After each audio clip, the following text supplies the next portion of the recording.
Olá, sou Sandro Miguel, o pescador de memórias. As gírias e o falar cacerense. Nas décadas de 60 e 70, o Brasil viveu um período cultural intenso que refletiu também no uso de gírias quase incompreensíveis nos dias de hoje.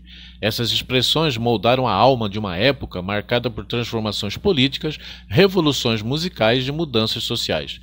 Muitas gírias desse período refletiam a efervescência da juventude, as influências musicais libertárias e até os movimentos contraculturais da época. Nesse fervor, os jovens cacerenses da região da Grande Cáceres, cujas famílias possuíam recursos, eram enviados para estudar em São Paulo, e a grande maioria ia bater com os pés na cidade maravilhosa, o Rio de Janeiro.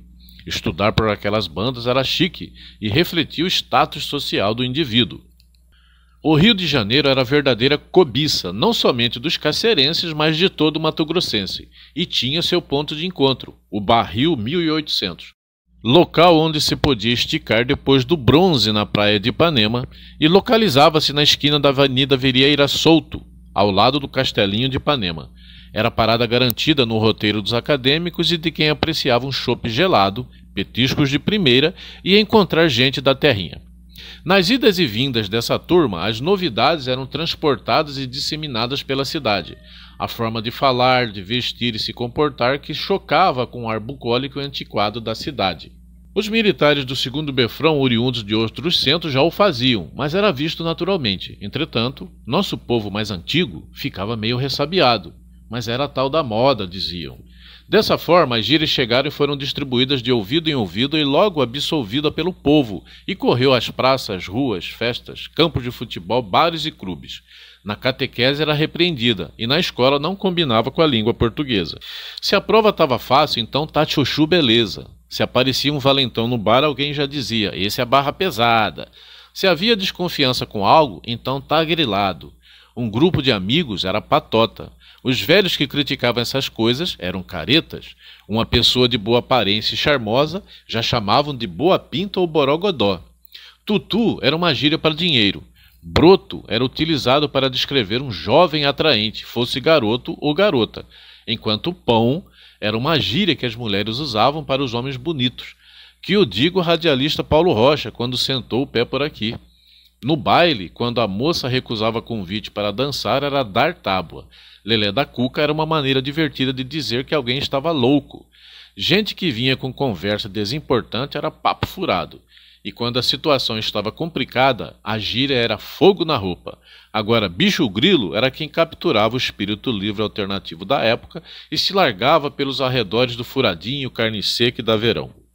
Surfando nessa onda, relembro o caso narrado por Valdomiro Santana de Paula, o Vardo que admiro, ocorrido com Nicomedes, ou somente Nico, filho do cabo da reserva Apolônio e de Dona Jaci, moradores da Coronel Ponce, antiga Rua dos Tocos. Tinha 6 filhos. As 3 moças dormiam dentro da casa no quarto ao lado dos pais. Para os moços, Apolônio construiu uma meia-água com 3 quartinhos no fundo da casa. No carnaval de 1973, Nico tomou as rédeas da folia, fez promessas a Baco e ficou 3 dias fora de casa, sem dar notícias. Pulou carnaval no BS, no portão do Humaitá e na União Operária, e estirava as madrugadas pelos rendezvous da cidade, onde se alojava.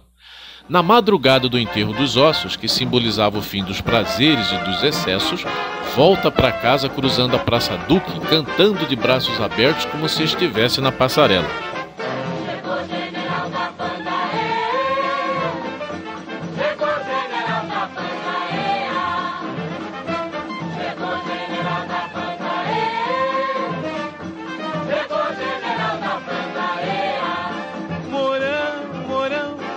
Madura que não cai, morão, morão, morão, oi, catuca por baixo que ele vai.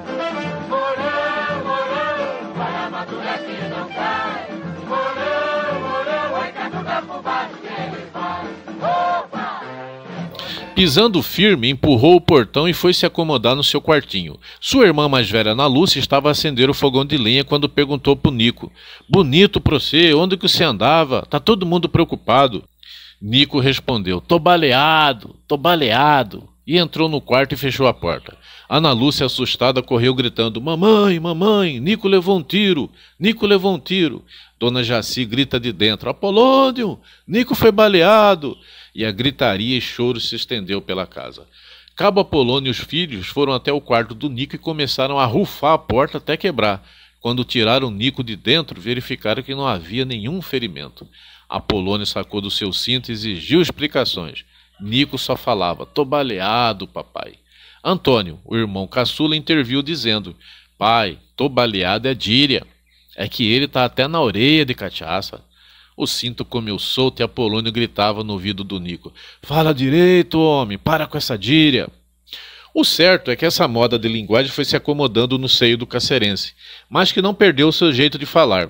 Destacamos algumas que passeavam pela cidade e de vez por outra ainda roda por aí. No caso do Nico, foi uma futicaiada que ganhou a cidade. Diziam que ele tá berrando até hoje, porque apanhou pra besteira do pai. Vou lá no Mamãe Filabóia. Gente, a friagem chegou, é bom rebuçar para não constipar. Rufar é bater. Quebra-torto é um café da manhã reforçado. Bocó de fivela é pessoa boba, ignorante. Pau rodado é pessoa de outra cidade e tem sentido depreciativo. Fia de alguém tá atarracado com o soldado, tá abraçado. Dê tá de cátio novo, tá de namoro paquera. Coloiado é junto, em grupo. Cochá, relação sexual. Tá de tico, está menstruada. Foló, folgado, largo. Jururu, triste, quieto. O oriente do Alíbia era um cepo de time. É um bom, era ótimo. Arroz de festa é quem não perde nenhuma festa. Mujica, prato feito de peixe liso, ou seja, muqueca. O cacerense, como o mato-grossense em geral, manteve aceso o seu linguajar sem ser perturbado pelo modismo daquela época e atual, mas que já sofria intensa desvalorização e, com o passar do tempo, vem perdendo e esquecendo seus traços. Nesse processo, o linguajar é a principal vítima, pois, segundo o escritor mato-grossense Carlos Gomes de Carvalho, autor do Dicionário de Termos e Expressões de Mato Grosso, a linguagem expressa a alma de um povo. Linguagem esta que está clamando por ser valorizada e não esquecida, como bem dizia o eterno Lio Arruda: vamos benzer para ver se levanta. Leva pra benzer, oi, leva pra benzer. Eita, guri preciado, leva pra benzer. Leva pra benzer, oi,